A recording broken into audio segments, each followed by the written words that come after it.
você, amigo, olá você, amiga, sejam todos bem-vindos aqui ao nosso canal Nossas Letras e Algo Mais. Hoje nós estamos aqui com dois amigos queridos, né, que são também irmãos na fé em Cristo. Eu sou Wesley Tabosa, sou membro da Igreja Adventista do Sétimo Dia. Estou aqui com a Ruth e com o William. Ruth, se apresente, né? Boa noite, queridos. Eu sou administradora e criadora do site Nossas Letras e Algo Mais.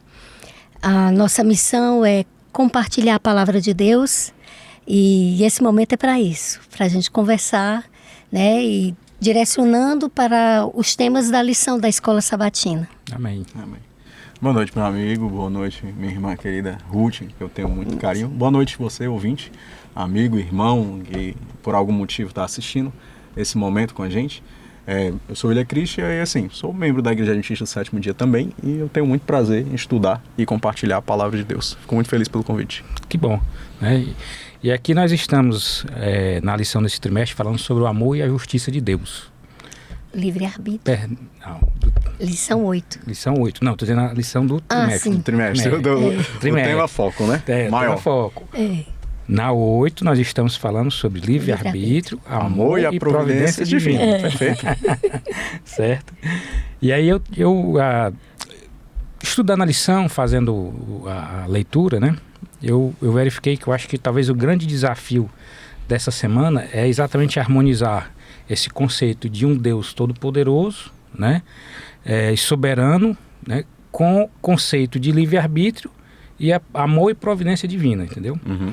Então, assim, como a gente consegue, na visão de vocês, relacionar a questão do livre-arbítrio, né, com o amor, justiça e providência de Deus?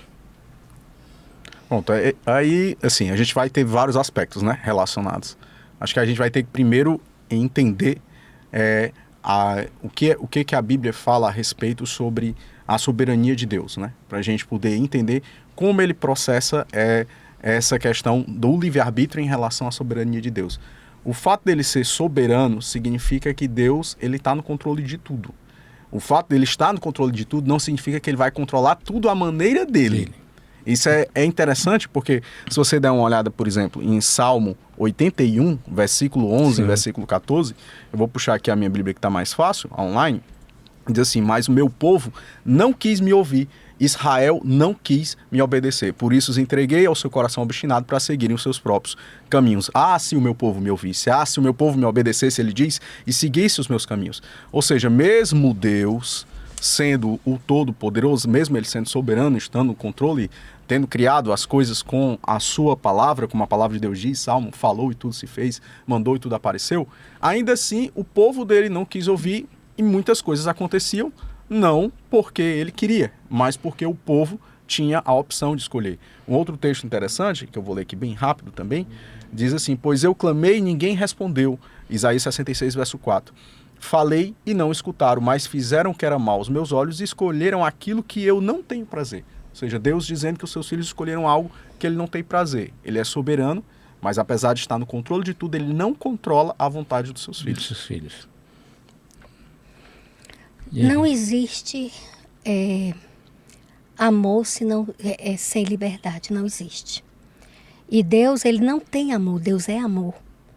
Então, mesmo sendo soberano, mesmo ele não podendo ser impedido na sua vontade, quando ele desejou criar o ser humano, ele criou o ser humano na sua imagem e semelhança. E a imagem e semelhança aí não é física, porque Deus não é como nós. No sentido da sua moralidade, né? Deus é amor, Deus é justiça. Ele criar o mundo com a liberdade para que esse mundo fosse realmente livre. Ele não se sentou num trono para decidir vou acabar com o pecado, vou acabar com o mal. Ele desceu do trono dele e calçou o nosso sapato. Ele veio aqui para resolver o problema que o homem criou. Sentiu a nossa dor, né? Criar a possibilidade do mal não é a mesma coisa que criar o mal. É como um pai, né? Sim. Tem um filho, cria, educa, ensina, orienta. Mas o filho de repente pode desandar no caminho. Sim. O pai não pode ser o responsável por isso. E no sentido de Deus, na sua soberania, na sua onipotência, né? Que aí tem aquela questão, ele é onipotente, ele pode tudo, né? Isso. Depende do que é esse tudo. Tudo que não contradiga o que ele é. Exatamente. Né? Essa é a parte interessante. Entendeu? E quando Isaías fala dessa intervenção de Deus, até mesmo agindo contra aquilo que a gente não entende, como é que de repente nas incursões dos exércitos israelitas entrava e matava as crianças de peito e tudo, né? Isaías retrata isso como uma estranha ação de Deus. Porque é estranho um Deus que gera vida, de repente ter que tirá-la, né? O que faz a gente entender essa questão da soberania e a questão do mal? A gente só encontra o ponto de equilíbrio quando há um relacionamento com ele. Porque o amor dele, ele é relacional. Eu conheço você, sei as tuas possibilidades, sei os teus limites. Mas com Deus, não pode ser diferente. E detalhe, ele nos conhece por inteiro. Exatamente. E a gente precisa conhecer Deus. A gente, na nossa finitude da mente, a gente nunca vai entender tudo, sabe, Wesley? O amor dele, Paulo diz que nos constrange, né? Nos constrange porque a gente não consegue entender como é que, de repente, ele permitiu que o filho dele se tornasse um de nós, deixasse toda a alegria com a qual ele convivia para vir aqui. Não veio aqui para estar em tronos, para administrar de forma como a gente entende. Não, ele desceu no lamaçal do ser humano, né? O pastor Benedito Muniz diz que ele desceu, ele estourou o cativeiro e resgatou, acabou com o sequestrador e livrou o cativo do cativeiro. Então, só uma pessoa que entende, assim, que tem um relacionamento com ele, sabe que aonde tem a autoridade dele, tem o amor e a justiça. Só quem não conhece Deus, não se relaciona com Deus, é que duvida da existência dele, que duvida da... E relacionar não significa que você não vai ter que colocar Deus à prova. Exatamente. Que você não vai ter lutas com Deus. Você não vai ter discussões, literalmente, com Deus. Porque Deus é muito mais inclinado a conversar com alguém que quer conversar do que um crente que simplesmente baixa a cabeça e diz assim, não, a minha avó morreu, o meu pai morreu, a minha mãe morreu, foi porque foi vontade de Deus. A minha filha foi abusada, é porque é vontade de Deus. Não, a vontade de Deus... Existem aí dois tipos de vontade, né, que a lição vai colocar, né? A vontade ideal de Deus e a vontade remedial de Deus, né? Ou a vontade eficaz de Deus, a vontade corretiva de Deus, né? A vontade ideal de Deus era que todos nós andássemos o seu caminho. Tanto é que o apelo dele para Israel é, volte-se a mim. Isso. Volte-se a mim, ou seja, se meu povo, que se chama pelo meu nome, se ele orar e se humilhar e se arrepender dos maus caminhos, esse texto é antigo, todo mundo conhece esse texto. Então o que ele está dizendo? A minha vontade ideal era que vocês voltassem para mim, mas eu não posso forçar isso, porque senão vai contra a minha moralidade, que é ser amor, né? E o apóstolo Paulo diz que foi para a liberdade, que eu estou até aqui em Gálatas capítulo 5, verso 1, você pode abrir a Bíblia em casa, diz assim, foi para a liberdade que Cristo nos libertou. Foi para a liberdade que Cristo nos libertou. Ele nos libertou para ser livre, né? Todo amor, ele goza da voluntariedade. Se não houver voluntariedade, não existe como você ter essa condição de amor. Então, o fato de Deus ser soberano não significa que ele vai controlar minuciosamente as atitudes das suas criaturas, mas significa que ele está além da capacidade do que nós pensamos de controle. E o fato dele ser onipotente significa que ele tem todo o poder, mas todo o poder para fazer aquilo que não contradiz a pessoa que ele é, né? A Bíblia diz que Deus não pode mentir, ele não pode negar a si mesmo, ele não pode quebrar a promessa dele. Olha, é muito simples você pensar. Os 10 mandamentos, eles são uma capa moral para quem? Para Deus ou para mim? Para mim. Para mim. Porque é a moralidade dele transferida para mim. Pense no primeiro mandamento, não terás outros deuses diante de mim. Como é que Deus vai olhar para ele e dizer, não terás. A gente entra numa crise. E não é por uma questão. De consciência. E não é por uma questão, William, de vaidade. Deus não é assim um Deus centralizador nem vaidoso que quer as suas criaturas ali adorando só a Ele. Sim. Não, não é. É porque Ele sabe que fora dele não há alegria. A verdade é essa. Não há alegria, porque a dimensão de Deus é a eternidade. Deus não está preso ao tempo. O tempo é para nós. Sim. Aí Ele sabe que longe dele a gente perde essa noção do que é a verdadeira paz, do que é a verdadeira felicidade. Se você testar em casa, nenhum dos 10 mandamentos vai caber na pessoa de Deus. O que eu estou querendo dizer é, Deus ele não precisa se preocupar em obedecer o código moral dos 10 mandamentos, porque ele é o código moral. Exatamente. E eles não são aplicáveis a uma pessoa como ele. Tipo, não cobiçarás a casa do teu próximo, a mulher do teu próximo. Deus vai cobiçar o quê? Ageu 2:8 diz, minha prata, meu é o ouro. A terra é minha. A terra é minha, a tua vida é minha. Aquele diálogo que ele tem com Jó, cara, demais. Antes eu te conheci de ouvir, agora os meus olhos te escutam. Quem foi que ele diz, Jó, tu me perguntaste por 38 capítulos, agora esses últimos 4 capítulos eu vou perguntar a você, deixa eu te dizer quem é que alimenta as cabras montesas, quem é que alimenta o grande monstro do mar. Ele fala do depósito da neve, do, então ele do tá dizendo, vento. eu tenho uma estrutura maior do que você. Wesley, desculpe aí. Eu queria... Que a lição ela trouxe aqui uma história, né? De um adolescente que falou que o cachorro morreu. Sim, muito boa essa aí. Né? E aí o pastor respondeu, né? Que, olha, eu passei por uma situação semelhante, sabendo que vinha uma dor que estava me preparando para outra dor. Sim. Aí olha para que ponto a criança levou, o adolescente levou, né? Então quer dizer que ele está me preparando para matar a minha avó. Deus matou meu cachorro porque futuramente a minha avó vai morrer ou uma pessoa que eu amo mais vai morrer. Então assim, você vê como essa questão da soberania de Deus, às vezes as pessoas podem trazer também uma interpretação completamente equivocada em relação às situações que se passam nas suas vidas, entendeu? E querer imputar a Deus uma dor que, na verdade, não é ele quem causou, entendeu? Não é ele o motivo de ser causador disso, entendeu? Ah, mas ele permitiu? E se ele não permitisse, ele não teria permitido o livre-arbítrio? Criar a possibilidade do mal não é a mesma coisa que criar o mal. Pronto, eu vou ilustrar, eu gosto de tentar ser o mais pedagógico possível, eu gosto muito dessa frase da irmã Ruth, a gente usa muito no nosso guia de estudos. Pensa assim, nós estamos aqui num estúdio, do lado de fora tem uma avenida. Na avenida se passam o quê? Carros, motos, bicicletas, se passa pessoas, certo? Existe uma possibilidade nesse exato momento de estar passando um carro agora com 4 portas? Existe. Sim, existe. É uma avenida, é um local para se passar, né? Então, mas é garantia exata de que agora que a gente está conversando, o carro está lá passando? Não.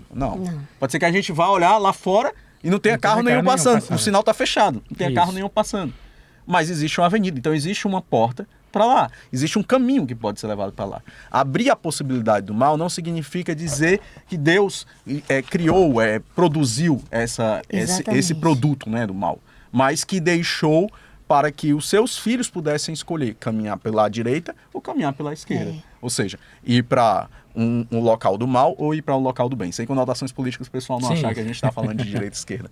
Enfim, eu só queria ler porque, assim, existe esse conceito que o nosso amigo Wesley falou do cachorro, que diz assim, algumas pessoas concluem que tudo que acontece exatamente como Deus deseja, tudo ocorre como ele planejou, afinal Deus é todo poderoso. Como poderia acontecer algo que ele não deseja que aconteça? Por isso não importa as coisas ruins que acontecem, a vontade de Deus.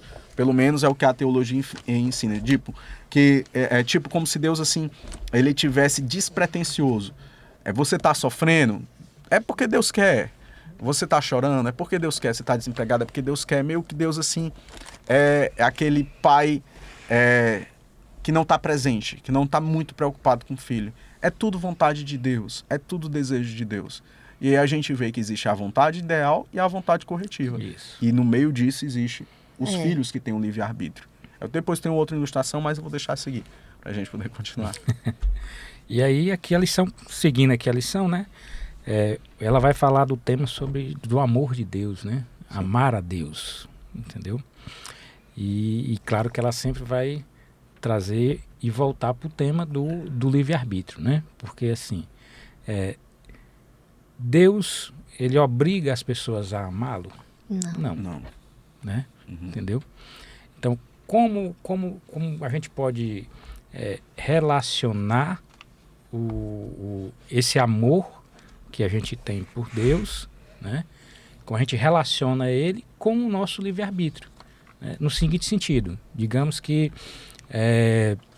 eu amo a Deus porque as coisas estão indo tudo bem na minha vida, está uma maravilha, tá uma maravilha, entendeu? Mas uma pessoa que de repente ela está numa condição desfavorável, entendeu? O amar a Deus talvez seja dentro de um contexto diferente, dentro da mente dela, entendeu? Enquanto que independente de qualquer situação, independente de qualquer condição, nesse mundo, você ter esse sentimento de amor por Deus através de um princípio básico de que Ele é o Criador, de que Ele é o mantenedor, de que você é apenas o mordomo de tudo que Ele oferece, né? Independente da sua situação, para algumas pessoas é difícil isso, né? Eu incluo nessa parte difícil. Eu vou lhe dizer uma coisa, eu penso muito nos personagens que a Bíblia conta, das histórias da vida delas. E tem uma que me chama muita atenção. Dentro do livro de Daniel, a gente encontra várias. Eu poderia citar 3 situações onde esse amor de Deus se reflete na postura, no posicionamento do ser humano. Eu vou citar aqui Daniel 3, o verso 17 e o verso 18. É a história da fornalha, dos 3 jovens. Né? Quando o rei chama, coloca aquela fornalha. Sim. Os jovens são denunciados porque não vão dobrar, né? Não se dobram o joelho. E a resposta desses meninos, desses rapazes, é espetacular. Olha o que ele diz. Se Deus quiser salvar. Responderam Sadraque, Mesaque e Abdenego ao rei. Ó Nabucodonosor, quanto a isto não necessitamos de te responder. Se o nosso Deus, a quem servimos, quer livrar-nos, ele nos livrará da fornalha do fogo ardente e das tuas mãos, ó rei. Se não, fica sabendo, ó rei, que não serviremos a teus deuses, nem adoraremos a imagem de ouro que levantaste. O que é que nós temos de mais sagrado, de mais precioso na nossa vida? A nossa própria vida. Sim, exato. E você ser capaz... Que Satanás, a pencha que Satanás levanta, né? Carne por carne, o homem dará tudo por ela. Exatamente. É o último ponto que ele toca em Jó, né? Pois é. Aí olha aqui o que esse jovem está dizendo.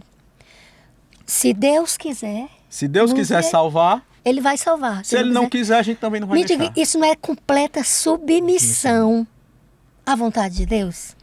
E você acha que uma pessoa que não tem relacionamento com Deus e contentamento acerca de quem é Deus, faz uma entrega dessa? Não dá.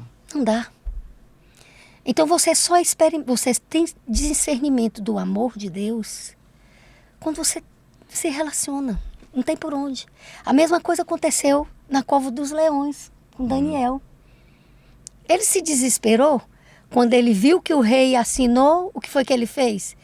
A Bíblia diz que quando ele assinou, ele viu que o rei havia assinado o decreto. O que foi que ele fez? Continuou orando. Normal. Foi para casa. E o que foi que ele foi fazer? Orar como foi orar. Costume. Foi orar. Ele foi orar porque ele sabia em quem ele cria. E ele sabia que ele era amor e que a vontade dele tinha que ser soberana na vida dele. Então, entender o amor de Deus é entender a soberania de Deus, é entender a justiça de Deus, o bem-querer de Deus, porque a gente não é porque a gente é crente que a gente pode achar que nada de mal vai nos acontecer. As grandes demonstrações de amor a Deus se deram em fornalhas, em arenas, Sim. no encontro com feras, em martírio. Não foi sentado num sofá assistindo TV. Não foi. Então, realmente, ser um filho de Deus não é nada confortável. Não, mas... Porque é uma briga consigo mesmo, você entende? E essa é a pior briga. Que eu vou ter sempre a minha vontade contra a vontade de Deus. O que eu quero contra a vontade de Deus.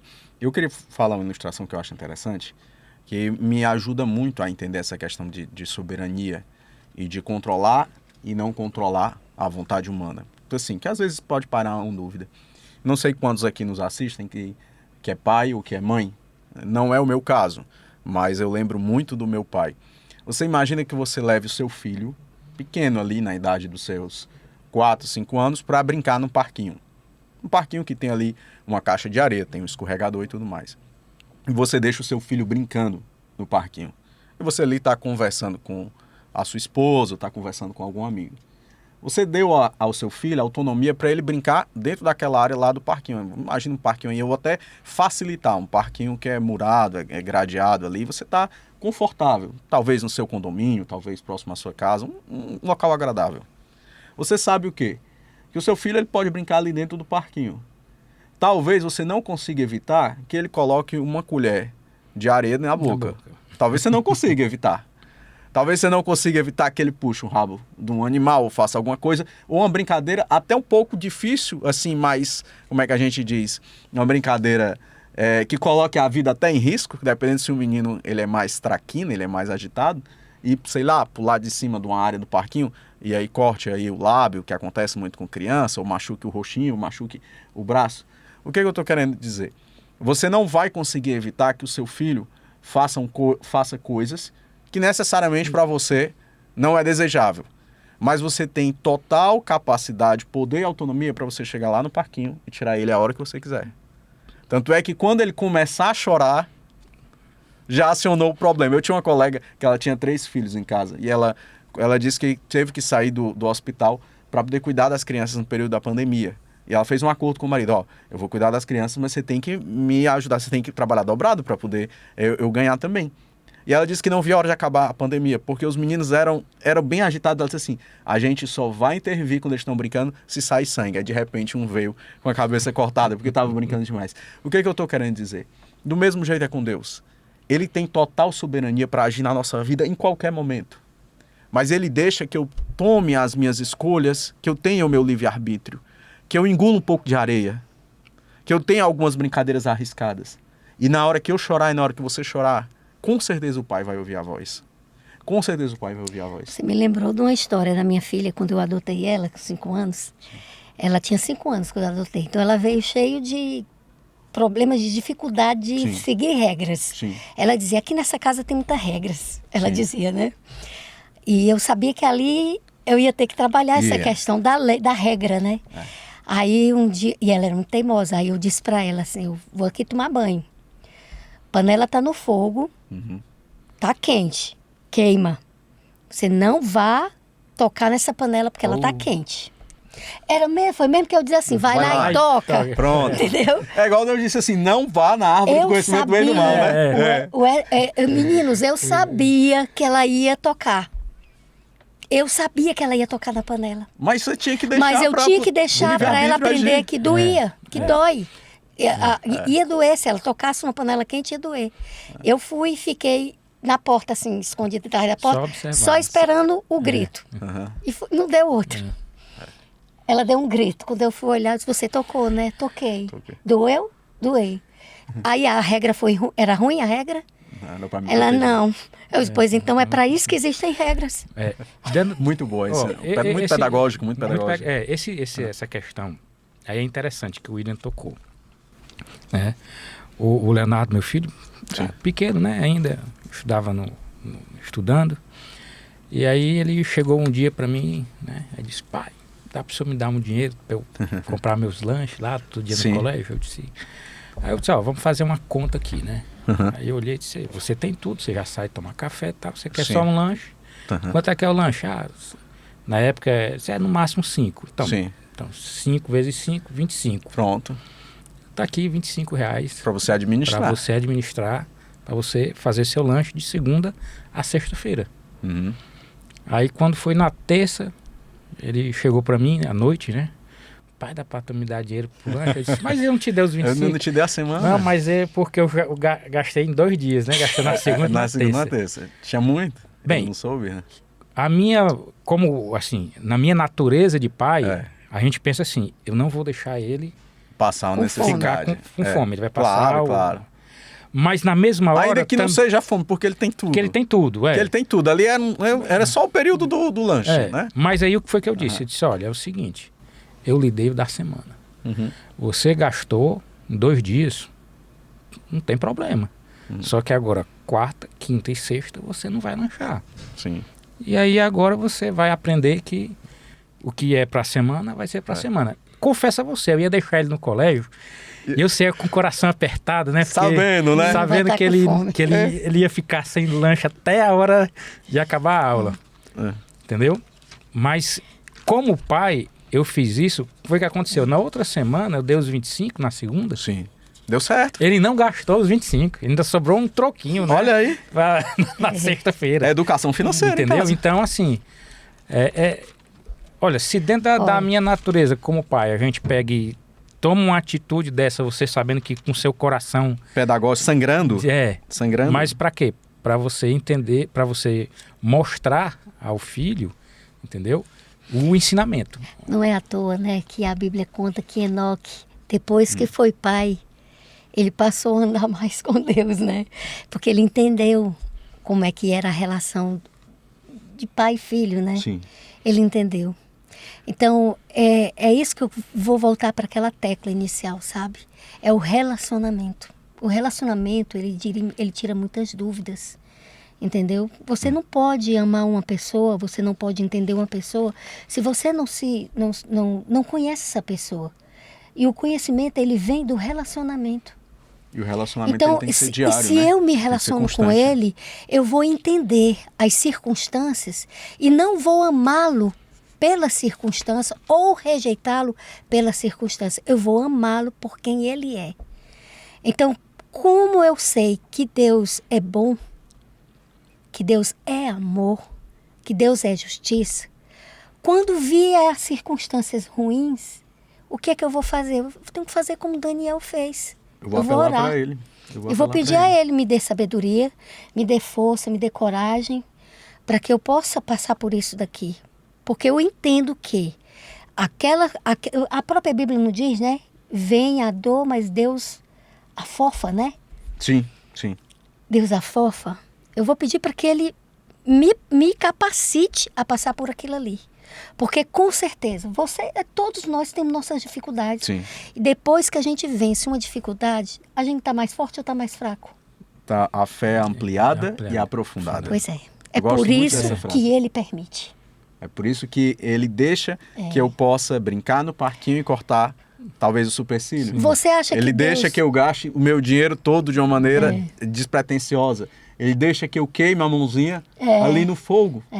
E mesmo ele sabendo que ele está ali por trás da cortina da vida, né? Como a irmã Ruth estava por trás da cortina, ou então com o coração sangrando. Eu estou procurando aqui o texto para dizer assim: se vocês que são maus sabem dar boas coisas aos vossos... Vocês são maus, a índole de vocês é má. E vocês não sabem dar boas coisas aos vossos filhos. Imagina eu, que sou Pai Celestial, que eu sou naturalmente bom. Eu tenho um texto aqui também. Eu estava procurando esse texto, eu ainda não encontrei, mas eu falei aqui de cabeça. Quando você procura aí, Wesley... Pode falar. Agora passou aqui na minha cabeça, olha, bem rápido. Eu ia dizer uma coisa e passou. Vai, continue aí. Se você quiser, é porque eu estou com outro texto engatilhado. Sim. Eu ia dizer assim para você que, meu irmão, talvez está passando aí por um momento desafortunado na vida, está desencorajado, está achando que Deus está permitindo um monte de problema na tua vida, ou está achando que não vai dar certo o que tem para frente, que você fracassou, está depressivo, está se sentindo humilhado. Você pode estar se sentindo bem para baixo, ou mesmo que Deus não existe, porque se ele existisse, o poder dele seria suficiente para resolver todos os problemas. Eu tenho um texto que me aquece muito o coração, é Lucas capítulo 6, verso 32, que diz assim: certo dia Jesus foi para o monte orar e orou a Deus durante toda a noite. Na manhã seguinte, o verso 13, reuniu seus seguidores e escolheu 12 deles para serem o círculo mais íntimo dos seus discípulos. Eles foram nomeados de seus apóstolos. Aí ele vai dizendo como é que eram os apóstolos. Simão, pá. Aí no final, eu gosto dessa parte desse texto que diz assim, o versículo 14 diz assim: e Judas Iscariotes, quem mais tarde o traiu. Jesus passou a noite toda orando e no meio da oração veio Judas. Tu já imaginou exatamente. isso? A voz, tu passa um tempo orando, pedindo um casamento. Tu passa um tempo orando, pedindo um emprego. Rapaz, Jesus passou a noite toda orando, pedindo os discípulos, mas no meio da oração, quem foi que veio? E ainda mais, ainda encontrou os 3 que ele selecionou dos 12 dormindo. Sim. Acho que 3 vezes, né? Sim. Foi lá 3 vezes dormindo. Sim. Então, mesmo que a gente ore, mesmo que a gente peça a Deus, a gente ainda pode ter pedras no meio do caminho. Pode. E o detalhe vai ter. E o detalhe é que quando veio Judas, ele vendo a índole de Judas, ele não desistiu de Judas. Isso. Ele tentou até o último momento fazer com que Judas fosse persuadido para o lado da salvação.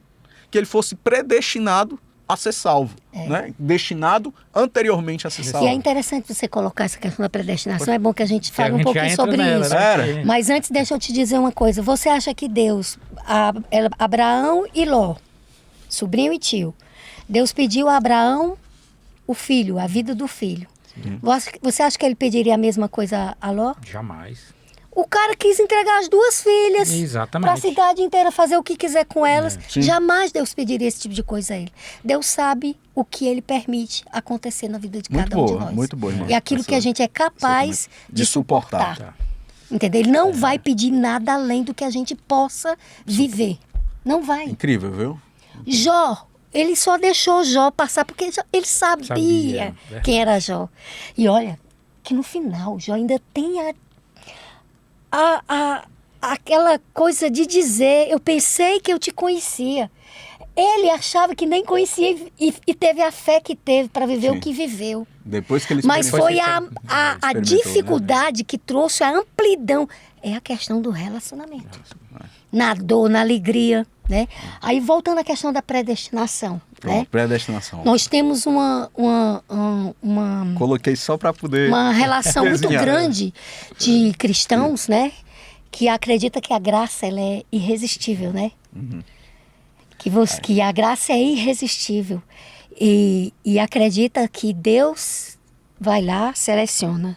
Esse aqui vai ser salvo, esse aqui não vai. Esse aqui vai ser salvo, esse aqui não vai. Aí eu perguntei uma vez para um e disse assim, o que tu faz com o sacrifício de Cristo na cruz? No meio desses aí que Deus seleciona. Não, ele só morreu para os que Deus predestinou que vai salvar. Isso é loucura, meu irmão. A Bíblia não diz nada disso. Tá fora da caixa. Nada disso. Isso vem do que? A herança do calvinismo, né? Sim. Calvinismo. Nós acreditamos que a graça ela é irresistível, sim. Nós podemos dizer não para Deus. Com certeza. Nós podemos dizer não para o Espírito Santo, que é aquele que convence, converte e guia. Convence, converte e guia, na verdade. Exatamente. Né? As atribuições do Espírito. E aí esse falar, texto de Efésios, né, que é muito utilizado exatamente para as pessoas justificarem a predestinação, né? Mas quer puxar o texto? essa predestinação é a predestinação para todo mundo ser salvo. Para ser salvo. Porque na cruz do Calvário, Jesus salvou a humanidade inteira. Toda. Até porque tem aqui na nossa... homens nossa... como Hitler, os piores dos seres humanos, foi salvo ali na cruz do Calvário. Agora, Deus não reage. Quem reage é o ser humano. Deus age. O ser humano só reage. O ser humano só reage. Ou reage positivamente ou reage negativamente. Exatamente. Então, a resposta da salvação é a gente quem dá. Eu quero ou não quero essa morte substitutiva. Eu estou procurando aqui o texto que fala de Salmo. Eu preciso só encontrar aqui. Que Deus não se compraz na morte do ímpio. Né? Esse texto tem aqui no nosso guia de estudo. Isso vai contra a ideia de você pensar que Deus predestina uns para ser salvo e outros para ser perdido.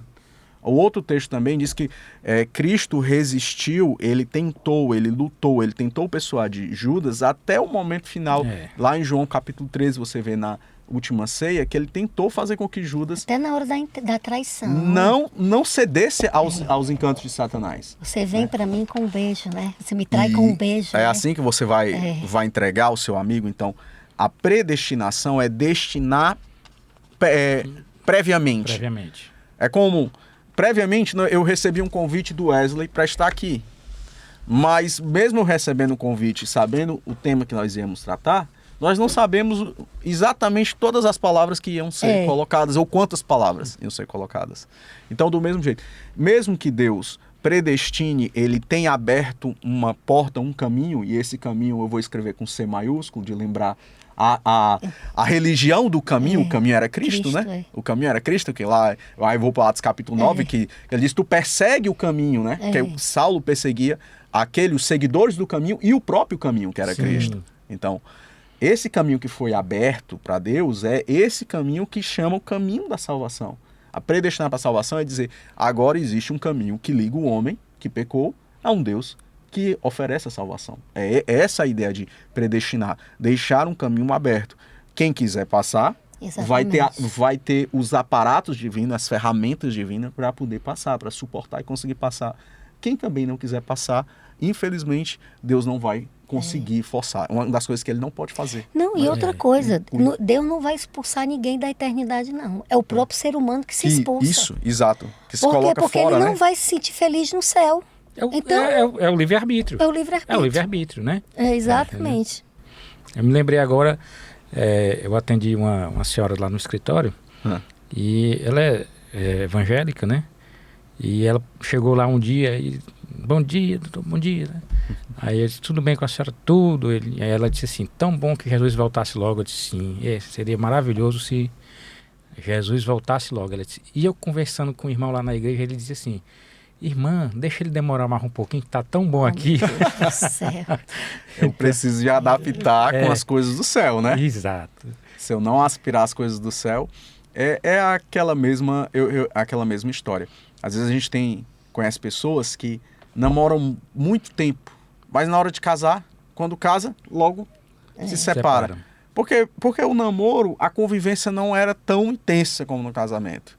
Então, se você no namoro não consegue suportar aquela outra pessoa, estou dizendo suportar não só no sentido de suportar defeitos, mas suportar de dar suporte também, de apoiar, de vibrar, de chorar. Se você não consegue no namoro suportar o outro, como é que você acha que vai suportar acordando e dormindo junto, dividindo a conta, tendo que limpar a casa? Olha aí, tendo que limpar um filho, levar quando está doente. Então, do mesmo jeito, se eu não consigo num sábado desfrutar do ambiente celestial, se eu não consigo passar 24 horas pensando nas coisas de Deus, ou me desligar dos afazeres mundanos, como é que eu acho que vai ser o céu? Vai ser uma tortura. Então, é muito melhor, misericórdia de Deus eu nem ir. Eu não andar pelo caminho da salvação. Mas peço a Deus misericórdia para que a gente possa se amoldar, se afeiçoar as coisas divinas, né? É isso aí, Ruth. Vamos lá. Vamos em frente. Na quinta-feira a lição tem um tema, né? Jesus venceu, Cristo venceu o mundo. Né? É certo que na presciência de Deus ele sabe que vai ter um momento em que o mal cessa, né? Sim. Entendeu? E eu queria trabalhar com vocês esse tema, que é um tema assim que, por exemplo, quando eu antes de conhecer a igreja, né? Aí você dizia, eu escutava, mas a cruz, né? Cristo venceu na cruz. E eu ficava tentando assim, mas como que ele venceu na cruz, né? O que é isso? O que é que Cristo venceu na cruz, entendeu? E aí quando você passa a entender que desde o princípio existia um plano de salvação, né? E você chega a esse momento que quando Cristo é crucificado, né? E ele diz, está consumado. Até você chegar a isso daí e entender que Cristo venceu em uma cruz, né? Em uma cruz e em humilhação, né? Sim. E você entender que dentro daquela cena, na verdade, está o ápice da tua fé, daquilo que você vai ter que internalizar dentro de ti como uma coisa que vai te conduzir para a salvação, né? Sim. Entendeu? Aí eu queria trabalhar com vocês esse tema, que muita gente realmente, na verdade, que às vezes não faz parte do meio cristão, não compreende, O que Cristo venceu e como é que a gente vence. Isso. Né? Como pode ter vencido, pregado no madeiro, né? E sendo humilhado. O texto-chave da lição é João 16:33, né? No mundo tereis aflições, tende bom ânimo, eu venci o mundo, né? Irmã Ruth. Jesus, ele, antes de se entregar na cruz, ele faz uma oração ao Pai, que é João 17. E ele pede ao Pai que o Pai o glorifique, né? Sim. Dê de volta a glória que ele tinha antes. E o que era a glória de Jesus? Era estar lá junto com o Pai. Se a gente observar bem o processo da entrega de Jesus foi um processo de descida. Ele era um com o Pai, depois houve a rebelião, ele teve que ser, para a luta ser igual com Lúcifer, ele teve que ser o quê? Miguel. Sim. Ele se foi revela, descendo, né, de alguns atributos de Deus para tomar forma de anjo. Para salvar o ser humano, ele teve que ser um ser humano. É aquela história, ele não decidiu no trono resolver o problema do pecado lá, dando uma canetada. Uhum. Ele desceu, ele calçou o nosso sapato. Então ele teve que vir. Primeiro que a cruz, ela não é só para nossa salvação. A cruz também foi para vindicar o caráter de Deus. Uhum.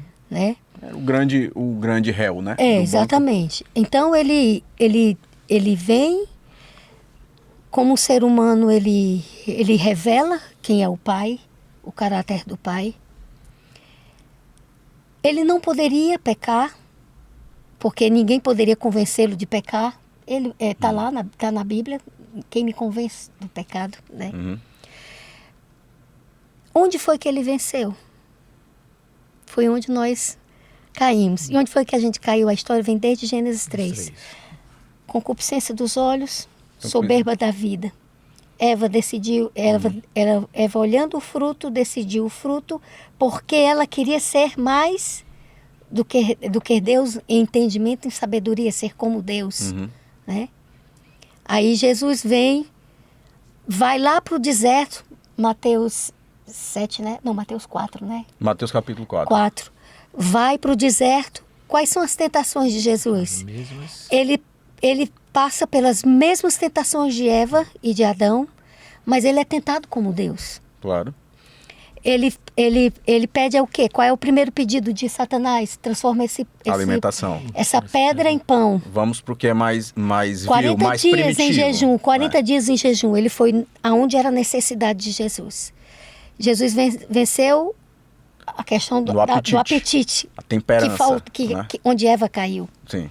Depois vem a vitória dele na questão da soberba, né? Quando ele leva ele lá para o pináculo do templo, e de lá ele diz, atenta contra Deus, diz assim, se joga que Deus vai te amparar, que era para pôr dúvida na cabeça de Jesus a respeito de quem ele era. Porque ele tinha acabado de sair do batismo. Do batismo. Então ele tinha ouvido uma voz do céu que diz, eis meu filho amado, isso está em Mateus capítulo 3, lá nos versículos finais, eis meu filho amado em quem me comprazo. E a voz de Satanás é, realmente você é um filho? Filho, né? E é amado? Exatamente. É a mesma peixe que Satanás faz hoje. Quando eu estou sofrendo, quando eu estou orando no leito do hospital, quando a minha avó morre, ou meu esposo morre, ou tem um diagnóstico ruim na minha vida, ou quando a empresa fale, ou quando falta trabalho, ou quando você não tem o posicionamento que você quer, a pergunta é, e é isso que é o Filho de Deus? Exatamente. Tu é filho de Deus mesmo? Tu é filho de Deus mesmo? Tu está passando por isso daí? Tu merece isso daí, tu é filho de Deus, não. É a mesma pergunta que isso é jogado pra gente. E na terceira qual é? Eu te dou tudo isso e prostrar aos meus pés. Me adorados. Aí para onde Jesus olha? Para a bagunça que é o mundo hoje aí. Jesus não está olhando para os impérios, porque a terra é dele. Sim. Ele não estava... Na hora, a projeção dele não foi... Então, para que ele veio? Para vencer onde o ser humano caiu. E vencer como homem. Como ser humano. Uhum. Não vencer como Deus, né? Não vencer como Deus, que aí seria fácil. Embora ele não tenha se destituído da própria natureza de Deus, porque ele era Deus, né? Ele não podia usar dos atributos de Deus. Tudo que ele venceu como ser humano.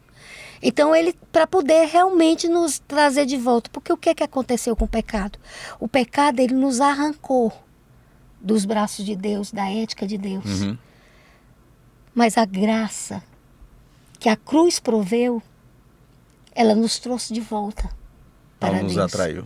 Porque o fato do pecado nos afastar de Deus não significa que Deus se afastou de nós. Você entende isso? A Bíblia diz que as nossas transgressões É quem faz é quem separação. fazem separação entre nós e Deus. Mas a Bíblia não diz que Deus se separou de nós. Então, por que ele veio? Porque ele nos ama. Porque ele nos criou para que a gente tivesse vida eterna, para que a gente fosse feliz. E ele não abandonou o ser humano na sua 1 própria João desgraça. 4,8 diz, nós o amamos, porque ele Ele nos nos amou. amou primeiro. Ou então a atitude, né, primária dele foi do amor. Eu queria só pensar mais um detalhe, a irmã Ruth foi muito interessante colocar essa questão da tentação. O verso inicial de Mateus capítulo 4, verso 1 diz assim, Cristo foi levado pelo deserto para ser tentado. Agora quem foi que levou? Foi o Espírito Santo. O Espírito Santo. É isso mesmo. Eu tô incomodado, né? Espírito Santo. É. Eu tô incomodado, né? Eu tô incomodado. Jesus passou a noite toda orando e no meio da oração veio Judas. Quem foi que levou para o deserto? Foi o Espírito Santo. Mas aí tu tem também o Salmo do pastor que diz, Senhor é meu pastor e nada me faltará. Ele me faz repousar em verdes pastos. Mas durante a história do Salmo do pastor, tem um momento também do vale. É. Então entenda que por onde você está andando, ou o momento que você está passando, ainda assim você pode estar sendo guiado por Deus. É. Você pode estar sendo guiado por Deus. E tem outra coisa, um detalhe aí. Jesus, ele já foi gerado pelo Espírito Santo, mas ele viveu a vida toda conduzida pelo Espírito Santo. Mas antes de passar pela tribulação, Deus deu toda a presença da força, do conforto e da segurança do Espírito Santo. Exatamente. O Espírito Santo o levou Porque ele já tinha- nessa condição. Porque ele já estava cheio do batismo. Exatamente. Estava preenchido do batismo. Então, eu acredito, sabe, que uma pessoa que tem realmente um relacionamento de submissão a Deus, quando ele vai enfrentar uma situação, ele não vai sozinho. Com certeza. Então, o Espírito Santo o levou, não foi para chegar lá e abandonar e deixar ele lá, não. Era isso, O Espírito Santo estava com ele. era isso que eu ia dizer. Na nossa vida vão existir dias fáceis e vão existir dias difíceis. Mas eu espero que em todos eles exista Deus. Exatamente. Amém. Vai ter dia fácil e vai ter dia difícil. Mas eu espero que todo dia exista Deus. Quem foi que disse, eu vou, mas eu só vou se você for comigo? Ixi, agora me pegou, eu Quem não foi lembro. que disse? Tem na Bíblia isso. Eu acho que era Ruth falando para Noemi, a sogra. Não, tem Era um a Nora falando pra personagem. sogra? Não, ela diz assim: o meu Deus será o teu Deus. É. Aí diz: para onde você for, eu irei. A Deus que Mas você vai tem seguir. um que diz Mas tem um realmente. que diz realmente que diz assim: eu vou tentar até o final. Eu só vou se fores comigo. Pera ainda. Eu só vou se fores comigo. Olha aí, Wesley. Enquanto Vou já a irmã achar. procura, eu vou só sinalizar aqui para os irmãos. Mateus capítulo 4, versículo 9 diz assim, se um filho pedir pão, se um filho pedir ao pai pão, receberá por acaso uma pedra em lugar? Se pedir peixe, receberá uma serpente venenosa? Claro que não. Vocês têm um coração duro e são pecadores. Eu gosto dessa versão. Sim. E se vocês que têm um coração duro e são pecadores, sabem dar bons presentes aos seus filhos, quanto mais o seu pai que está nos céus dará seguramente coisas boas àqueles que lhe pedirem. Encontrou, Foi irmã? Moisés. Moisés. Ele disse assim, ó. E Moisés disse: se a tua presença não for comigo, não nos faça sair desse lugar. Eu não vou. Eu não vou. Se tu não for, eu não tô Eu lá. não vou. Tem que ser a visão do crente, né? É. Se tu não for, eu não vou. Existem momentos da nossa vida, como por exemplo, um velório.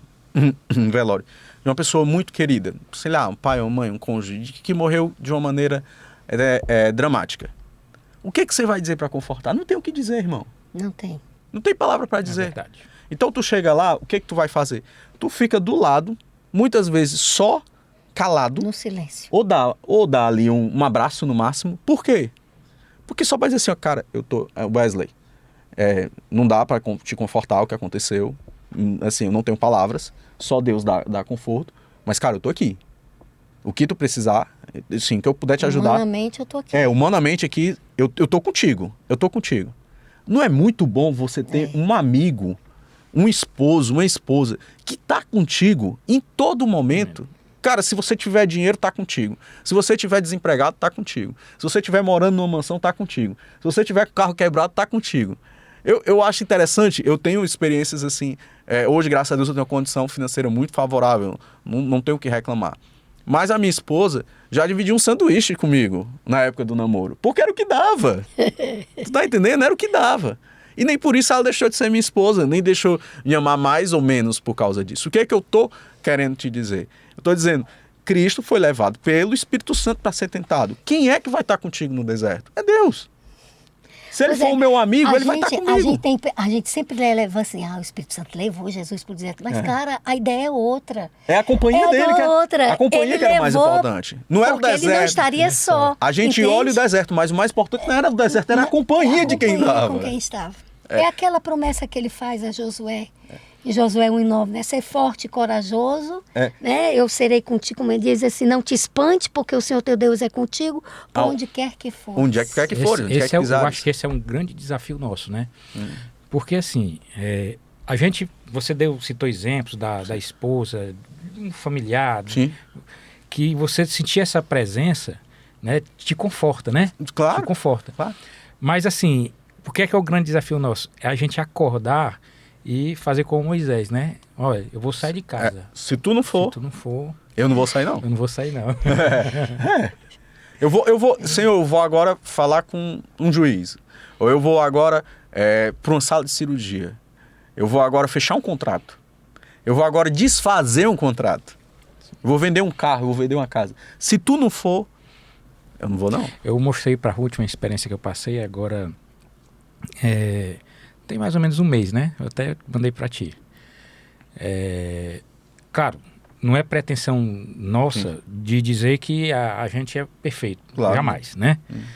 Mas eu tinha um contrato com um determinado local e era um local muito conflituoso, né? Sim. Muito conflituoso. Então, chegava lá, era uma coisa assim que sempre para resolver... Dava problema. BO, né? Que a gente chama de dava BO aqui no Ceará. Resolver alguma coisa. E aí eu ia confesso a você que quando eu ia para lá, eu ia orando, eu disse assim, Senhor, né? Ou seja, mesmo com a experiência que a gente tem, sim. Sabendo como conduzir, sim. Você chega, Senhor, me ajude, Senhor, me ajude. Dê força. E aí eu chegava lá e dentro da minha negócio circo, vamos usar o termo popular, né? O circo pegando fogo, sim, né? Sim, sim. E aí você, calmo, chegava e procurava baixar o tom de voz, procurava pegar e botar as pessoas para... mas vamos pensar aqui, se isso é... Né? Vamos olhar pelo lado vamos olhar do outro, né? E fui a várias reuniões, até que um dia, um dos representantes lá do local mandou uma mensagem para mim no WhatsApp. Posso lhe fazer uma pergunta? Uma mensagem de texto, né? O senhor é adventista? Caramba! Aí eu disse, sim, por quê? Você conhece a igreja adventista? Aí ele botou assim, eu logo vi, a luz não pode ser... a luz não pode ser escondida embaixo do alqueire, ou embaixo da mesa, né? Não pode ser escondida, né? Tem que estar no velador, no ponto mais alto, que é para iluminar tudo. Aí ele pegou e mandou um áudio, né? Disse assim, a gente vê alguns frutos do Espírito, né? Sua calma, né? Então, assim, a gente não percebe, mas quando a gente consegue trazer Deus para perto da gente, ter esse relacionamento, independente da circunstância, né? A gente, nesse mundo de hoje, a gente acaba passando alguma coisa, né? Para as pessoas. Não tem como. Não tem como. Nós somos vistos em todos os locais. Eu lembro, outro exemplo. Eu fui durante 11 anos dono de padaria, certo? E aí o que é que acontece? Não conhecia a igreja, tudo, né? Mas sempre seguia alguns princípios. E tinha um rapaz que ele pegava e fornecia produtos lácteos, né? Yakult, Tafmaê, aquela coisa toda, né? Então, só que eu prestava atenção numa coisa, todo vendedor que chegava lá, ele ia lá no expositor, via o produto dele, às vezes ia um produto que estava bem próximo de vencer, aí jogava para frente, fazia uma ajeitadinha. Então. E sempre ele queria dar um jeitinho de levar alguma vantagem. Entendi. Mas esse rapaz, ele chegava, ele entrava, eu confiava plenamente nele. Aí eu disse, rapaz, esse rapaz é diferente. Tem alguma coisa aí. Esse rapaz é diferente. Eu passei 11 anos. Esse rapaz chegava e ele em nenhum momento ele chegou, ele disse assim, ó, ele chegava e ele dizia assim, olha, eu olhei lá, mas o seu estoque tá suficiente para a semana. Uhum. Ele não queria forçar, sabe? Não queria forçar, não queria fazer uma venda agregada, comissionada, não queria pegar produto que estava com uma qualidade ruim para... Não. E esse rapaz é diferente. Passou o tempo. 2009 eu vendi a padaria, fui finalizar o curso de Direito, né? Comecei a trabalhar como advogado. 2017 eu fui convidado para conhecer a igreja. E aí, quando foi um sábado de manhã que eu chego, quem tá lá? O rapaz. O rapaz. Ah, ele estava lá. Aí eu disse, olha aí, aquele rapaz que eu via que era diferente. Por isso, sabe, então, é por isso, Wesley, que o que Jesus pede pra gente é o mínimo. É ser luz e sal. Pra dar tempero nesse mundo, entende? Um mundo que só conhece a desgraça, o sofrimento, a dor. A gente tem que trazer o quê? Mensagem da esperança. E qual é a esperança que esse mundo precisa? E que não entende. O mundo precisa da alegria de ter Jesus na vida. Da alegria de saber que há um Deus que, enquanto a gente dorme, está lá trabalhando e velando por nós, entendeu? Um Deus que não dorme. Não diz, né? O Deus que não dormita. Não dormita o Deus de Israel. Que dá até... Nós não temos tempo. Mas na próxima oportunidade eu vou ficar devendo de contar uma experiência pessoal que eu tive nesse sentido. A gente não vai ter tempo, eu acho que está perto de terminar, né? 10 minutos? 10 minutinhos. 10. Então, se der tempo, você conta. Então eu vou contar aqui bem rapidinho. Eu tenho um verso aqui no gatilho já. Que o Wesley falou, o verso apareceu. Pois termine aí, vamos. Isso tudo que o Wesley está dizendo é a explicação desse verso que eu vou ler agora. Meu irmão, depois você procura na sua Bíblia aí, Mateus capítulo 5, versículo 46. Jesus diz assim: se vocês amarem apenas aqueles que vos amam, de que adianta? Até mesmo os cobradores de impostos fazem isso. E se vocês forem amigos apenas daqueles que são seus amigos, em que vocês são diferentes do outro? Até mesmo os pagãos também fazem isso. Sede vós perfeitos, como perfeito é o vosso Pai que está no céu. Essa perfeição que ele quer dizer é, você tem que se parecer com o Pai. A nosso objetivo é se parecer com o Pai que está nos céus. É a calma. Como é que o Pai agiria? A bondade. Como é que o Pai... A misericórdia. A longanimidade. O Pai tem que agir... Eu tenho que me parecer, eu vou olhar não é para mim. Eu vou olhar para o Pai. Como é que o Pai... Eu tenho que parecer com esse Pai. Então Jesus ele vem quebrando vários conceitos para dizer, eu tenho que me parecer com esse Pai. E não se engane. Nós somos vistos assim, nós nem sequer imaginamos que nós somos vistos. Eu tive uma situação que foi... Eu trabalho no hospital há 6 anos e lá a gente tem pacientes de média complexidade e alta complexidade. Tem pacientes muito graves que você tem que agir em 1 a 2 minutos, senão o paciente pode ir para óbito. E acontece que, trabalhando nesse hospital durante 6 anos, eu fui fazer uma prova aqui em Fortaleza e na fila da prova, tinha um rapaz na minha frente. Ele disse assim, você é fulano de tal, da igreja tal, passou a minha ficha todinha. Aí eu disse, sou. Eu te vi no hospital. Eu vejo você quando você entra na sala vermelha para passar os pacientes graves. Eu vejo como você age com os pacientes. Rapaz, eu vou ser sincero, eu gelei. Você tremeu, né? Eu tremi. Que tipo de mensagem a gente está passando? Graças ao bom Deus... que essa situação é uma mensagem oportuna, ela é boa, mas eu também posso passar uma mensagem, eu posso ser rude naquele dia, eu posso ser grosseiro naquele dia, eu posso estar chateado com uma série de coisas, mas o que eu quero dizer é, antes de sair de casa, eu vou dizer, Senhor, eu só vou para esse serviço, eu só vou para esse local, se o Senhor for comigo. Se o Senhor não for comigo, não dá. Aqui já acabou, não dá, não vale a pena, porque eu quero ser parecido com esse Pai. Vai, irmã. Não, acho que não dá mais tempo, não, vai ficar para a próxima. Eu prefiro que fique na sua mensagem aí. Tá bom. Tá certo. Mas enfim, né? Nós aí vamos ter futuramente novas oportunidades de estar junto, né? Novos temas, a gente vai procurar sempre trazer as abordagens do que a Escritura Sagrada tem a nos passar, E como até conversei com a Ruth hoje, né? A gente sempre procurar trazer a lição do estudo da Escola Sabatina e trazer para a nossa realidade hoje. As pessoas estão necessitadas e sedentes da verdade e da palavra. E a gente percebe muito isso daí. Né? Então, essa é a nossa ideia, é a nossa vontade, e com a permissão do nosso Pai nós vamos realizar. E Amém. agradecer Amém. aqui a Amém. presença de vocês aqui, todos, né? Que estão conosco. Para a gente encerrar, William, você poderia fazer uma oração? Vamos orar ao Senhor. Pai querido, Deus bondoso, obrigado porque a tua presença esteve conosco nesses minutos que passamos juntos como irmãos, entendendo um pouco mais a tua verdade, entendendo o teu interesse, a tua soberania, como é importante o livre-arbítrio e como o Senhor se revela como amor e como nos ama. Pai, que cada uma dessas pessoas que estão ouvindo essa mensagem possam ser impressionadas pelo Espírito Santo, possam ser acolhidas pelos teus anjos e possam receber a instrução necessária para se aproximar de ti.